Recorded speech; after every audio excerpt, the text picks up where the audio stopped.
Di balik gelapnya malam, tersimpan kisah-kisah yang tak pernah tidur. Cerita yang dibisikkan angin, dendam yang membekas di lorong-lorong sepi, dan bayangan yang menari di ujung mata kita. Selamat datang di Mistis ID. Di sini, yang tak terlihat akan terdengar. Jangan lupa pasang headsetmu, karena malam ini, kamu tidak sendirian.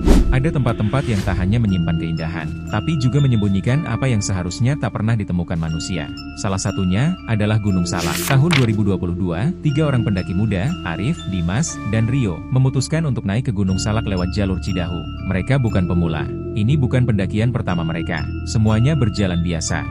Jalur hutan, kabut tipis, udara lembab. Namun sesaat setelah mereka melewati pos 3, kabut tiba-tiba menebal. Aneh, tidak hujan, tapi tanah makin becek. Suara hutan sunyi.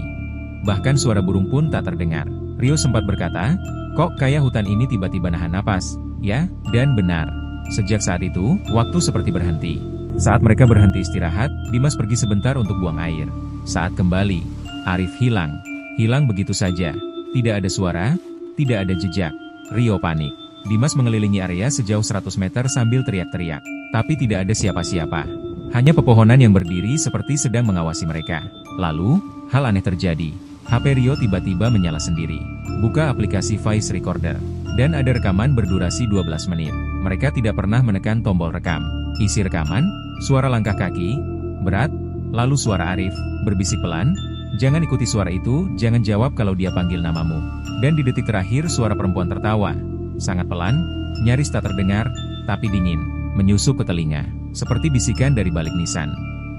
Rio dan Dimas merasa mereka berjalan ke arah turun. Tapi setelah 2 jam, mereka kembali ke tempat yang sama. Jejak mereka tidak ada. Seperti tanah menelan semuanya. Mulai dari sini, Dimas mulai mendengar suara ibunya memanggil dari balik semak. Rio mendengar suara Arif tertawa. Tapi kalau didengar baik-baik, suara itu tidak datang dari luar, tapi dari dalam kepala mereka.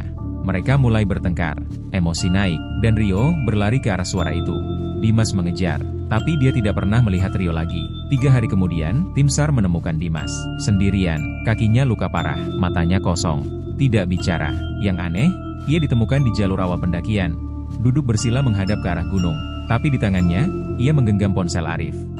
Di dalamnya, ada rekaman baru. Hanya 3 detik. Suara Dimas pelan dan kaku. "Jangan naik kalau kau tak siap turun. Karena tak semua yang naik ingin kembali." Gunung Salak bukan hanya tempat bagi mereka yang mencintai alam, tapi juga rumah bagi mereka yang tak ingin dilupakan. Jika kau dengar suara di balik kabut, jangan jawab, jangan lihat ke belakang, dan jangan pernah mendaki sendiri. Sampai jumpa di cerita berikutnya, hanya di Mistis ID.